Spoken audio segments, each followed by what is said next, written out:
Welcome to Beyond the To-Do List, a podcast about productivity. I'm your host, Eric Fisher, and this is a special Shortcast edition. A Shortcast is a condensed episode brought to you in partnership with Blinkist, the app that delivers key insights from top nonfiction books and podcasts in just 15 minutes. With Blinkist, you can explore more episodes like this one, covering topics like productivity, mindfulness, leadership, personal growth. And after listening to this episode, click the link in the show notes or go to Blinkist.com and start a free trial, and then search for Beyond the To-Do List to find the over 70 plus episodes of Beyond the To-Do List that are in there as shortcasts. You're gonna love them, just like this episode.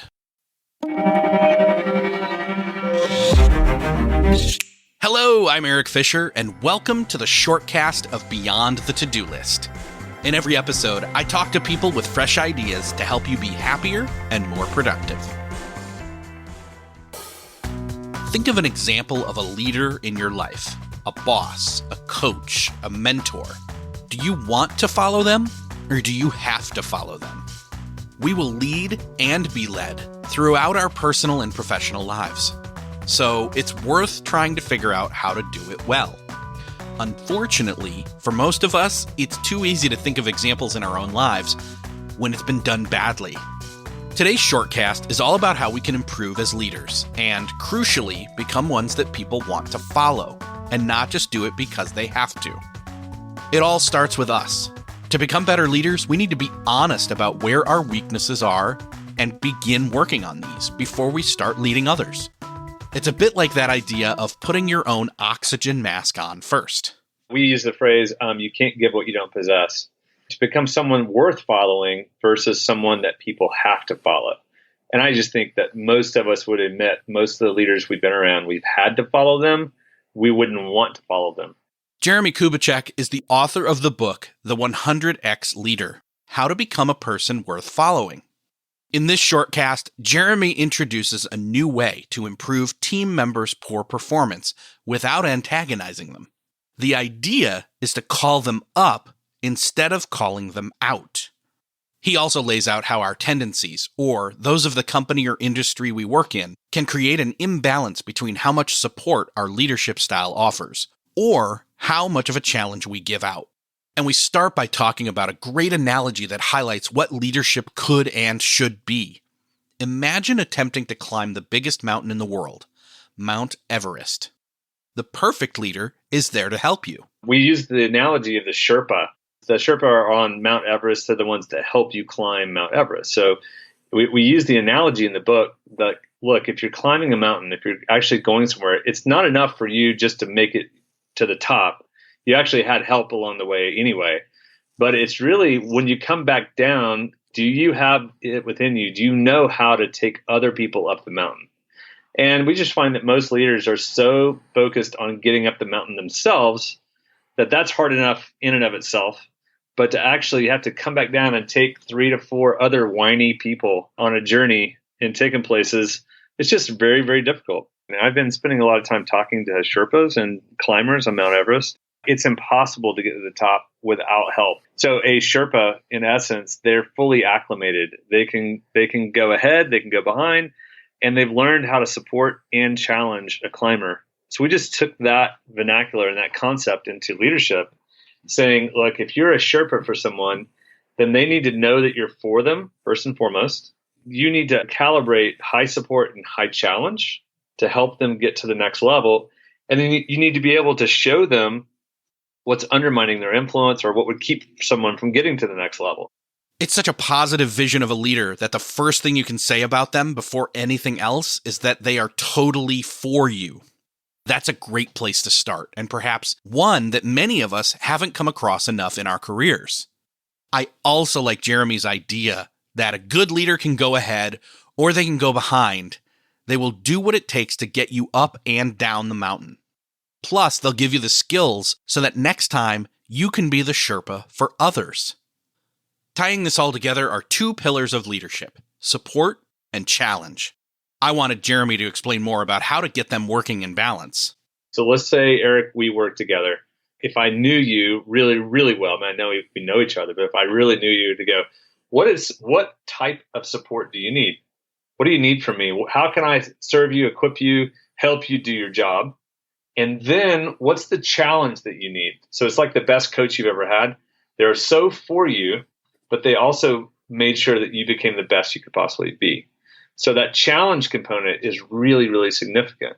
So high support and high challenge need to go together. You need to establish support first. Some of us have a tendency to challenge first and then try to bring support, but that person never really feels our support. So they always feel challenged by us. And when we do, we create a culture, that atmosphere of fear and manipulation. And so they're always afraid of us. They never, can fully trust us. So we're not necessarily someone that people want to follow, but they have to follow us. So they kind of put up with us. At the other end of that person that's more protecting, it happens at a lot of nonprofits, a lot of churches, a lot of, feeling cultures, which is basically high support, a lot of rah-rah, a lot of excitement, but not much challenge. So there's a lot of hinting. So, hey, Eric, big week next week. Are you ready?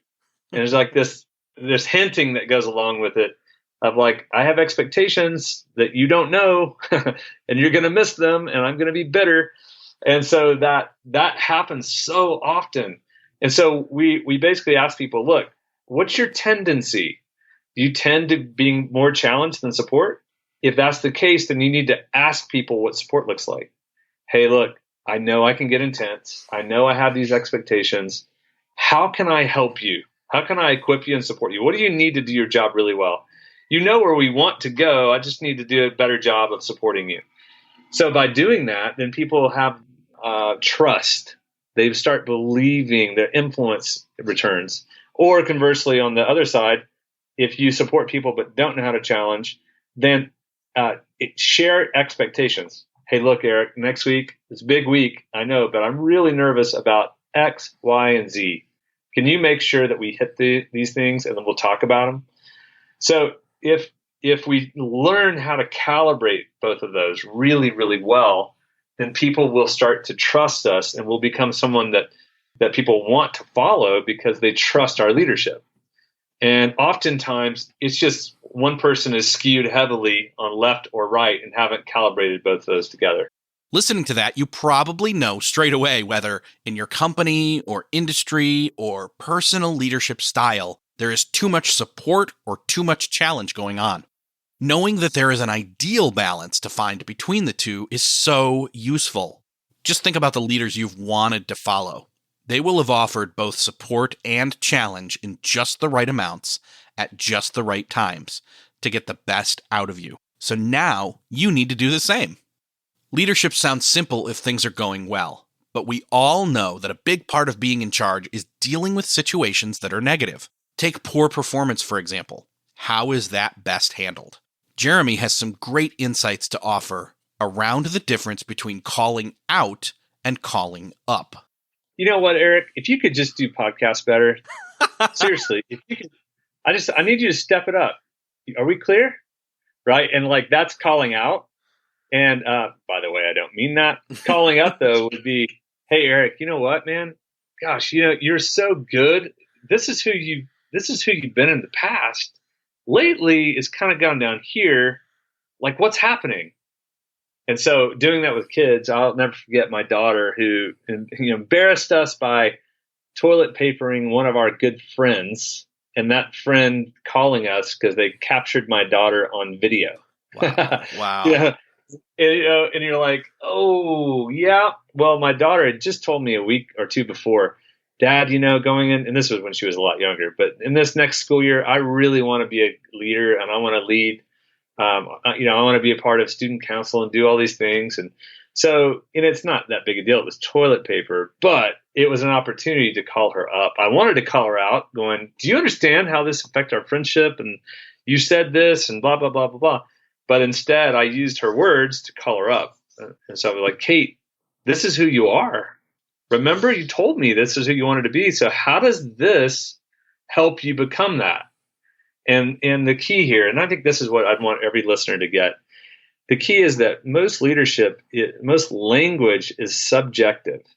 It's nagging, it's judgment, it's harsh. It's like these phrases that aren't constructive versus objective language, calling someone up, giving them a tool that I can look at and say, you know what, Eric, sometimes you have a tendency to bring a lot of support, but sometimes people don't know your expectation. You need to share that challenge a little bit more. So by giving that, it becomes constructive and helpful and prescriptive. And calling someone up, like calling kids up, not out, gives them a chance to see themselves. And instead of knowing that you're mad at them and they don't want to make you mad, and they give them a chance to actually get to the next level going, yeah, this is who I really want to be. I don't want to be down here. And it's a subtle shift, but these are the things that you do. These are little big things in leadership. If you learn to do these tools, and the book is laced full of these pictures and these tools that can help you climb and help other people get to the next level, then you become someone people want to follow. That one little word change, calling up instead of out, makes a world of difference. It goes back to Jeremy's first point about the most important attribute of a good leader. They need to be totally for you. If a leader is totally for you, then they will want you to do well, and they will skillfully mix support and challenge in just the right balance to get the best out of you. And if you go off track, which we all do at times, they will calmly and positively call you up to the ambition you have to be the best you possibly can. Don't we all want to be a leader like that? If you want to hear more shortcasts from Beyond the To-Do List, be sure to hit follow on the show page. That way you can be notified when new episodes come out. I'm Eric Fisher. Thanks for listening to this shortcast of Beyond the To-Do List.